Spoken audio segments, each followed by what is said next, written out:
Isekai anime has somehow managed to release trash every single year, but there's one anime that stands out above all else. Now, to understand why this anime is so good, we need to understand why Isekai anime is so bad. The Isekai anime genre in general isn't bad, but the thing is that the animes that come out of this genre are bad. Like, it feels like I see they're trying to oblige a strict line, and because of that, they all come out repetitive and lack a special feature that makes them unique. Like how every single anime is set in a fantasy realm, or somehow the MC ends up being overpowered, and there's always a demon king that they have to defeat every single isekai. I don't think they understand that they can stay away from that path. They can make their own story and still be in isekai genre. The MC doesn't have to be some kind of nerd geek person that likes anime or plays a lot of video games. No, they can be a war veteran, a businessman. It could be anything, but they're so stuck to this one thing. Isekai anime has flooded the internet and they've all been terrible because of that. But the Saga of Tanya the Evil just kicks that all to the side. It does its own thing but still stays in that isekai genre. And it just does it so perfect. It doesn't act like it's trying to divert from the plot so that more people can watch it. No, it just feels genuine.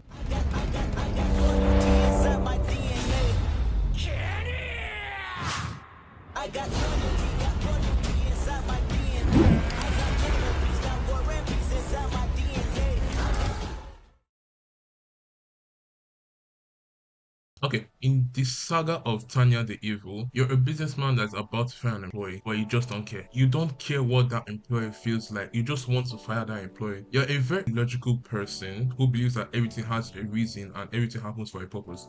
So when you're on your way back home, the person that you just fired recklessly just pushes you into the train on purpose, and as soon as the train is about to hit you, time stops. A being that proclaims to be God is talking to you through the crowd, and this being is barraging you because you don't believe in God. Since you're a logical person, you're like, this is some kind of near-death hallucination. But this being is so fixated in making you believe that he strikes a deal with you. He's going to send you to a world with no technology, and by the time you die, if you still don't believe in God, and that's where it cuts off and he sends you to the new world. So now you're a baby girl in this world-striking country. Now it's not a fantasy realm like this is, let me say, post World War II, and you're born in the Empire, which is Germany, and all other countries are attacking the Emperor, and the Emperor is attacking them back. And you don't forget anything. You still have your consciousness from your previous world. So now you're a 9-year-old with the consciousness of a 30-year-old. And of course, for some reason, you go to apply for the army, and the army actually lets a 9-year-old girl go into the army. Like, that still surprises me. Like, that still shocks me till now. But whatever, it's an anime. It doesn't really matter. You join the army and you become a special rank. In this world, magic exists, but not like in other isekais where you're shooting around fireballs or gravity magic. No, only a specific amount of people have magical powers, and the only way you can use it is by transmuting it through a stone that allows you to do little magic spells like levitating and shooting magic bullets, but you need to have a gun. And yeah, so she has a huge amount of magic reserves in this world. So she applies for the army and they let her in. So she becomes one of these special magic knights. Basically, it's not a special title. It's only special because there's not a lot of people that have magic in this world, as I said before. So she gets promoted through the ranks and she becomes a trainer for the army. A little fact about her is that she doesn't care about anybody except herself. Maybe she should actually start believing in God. And so when she's training this, like, this is a 9-year-old training men, like grown men or whatever. They don't wake up early enough, so she blows a hole in the building to wake them up, and she's about to shoot this one guy that's on the ground because he couldn't get up quick enough. Then another high-ranking officer has to come and stop her. But she's not just a war-fearing tiny demon girl. At her core, she wants to, settle in, get a high-paying job where she doesn't have to die in the front line. Like, that's the basic goal of the whole show. It's her climbing the ranks high enough where she doesn't actually have to fight. She can just sit at the top making money, but it's too bad for her. She's just so good at killing people and keep getting promoted in the wrong ranks. But there was one time she did get close once and became a weapon tester for the army, and well, she almost died several times because they're testing this one drill that's supposed to make your magic outputs even larger. Then for like the 6th or 7th time, I don't remember, but she goes up into the air trying to test the drill, like testing how far she can fly. And then this being that proclaims to be God stops time and says, every time you want to use this powerful drill, you have to pray. Now, this being that proclaims to be God is cheating now, because if you don't pray, you just die. So this beam is trying to force her hands to becoming a believer. She doesn't have any choice at this point because like if she says no, she just blows up and dies. Now that she has this cursed Joe, she has to pray. Now because she's from the modern war, as I told you before, this war is like World War II where everybody's attacking Germany. So she kind of has an upper hand at the war because she knows what's going to happen. And so she now becomes the best friend of the strategist in the army. And now I don't want to go on and spoil this anime for you, even though it's about a decade old now. I mean, not really a decade old, but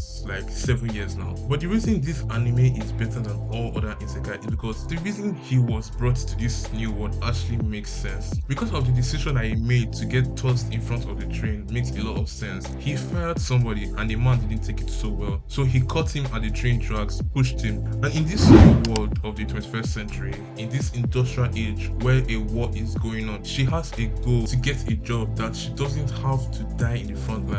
Just a nice little cushy desk job where she can just shuffle around papers. But if you look at the other isekais, you'll probably be like something like destroying the demon king that governs over the entire kingdom. Also, we need to talk about the animation in this anime. Like, it's not what we normally see right now in Demon Slayer or in Jujutsu Kaisen, absolutely just showing off. But for its age, it was absolutely amazing. Like, I remember watching it in awe because I wasn't what I was used to with Naruto or One Piece. It was absolutely amazing. It was a work of art. But yes, there are some CGIs that will make you want to peel your eyes off your face, but it's a small portion. It's not of the level of Berserk. But the Saga of Tanya the Evil is really for people that just truly enjoy the isekai genre. It throws away all this fairy tale, let's go on an adventure. It just pulls this kind of abstract way of telling a story. Even if you're not a fan of war anime, you should give the Saga of Tanya the Evil a chance.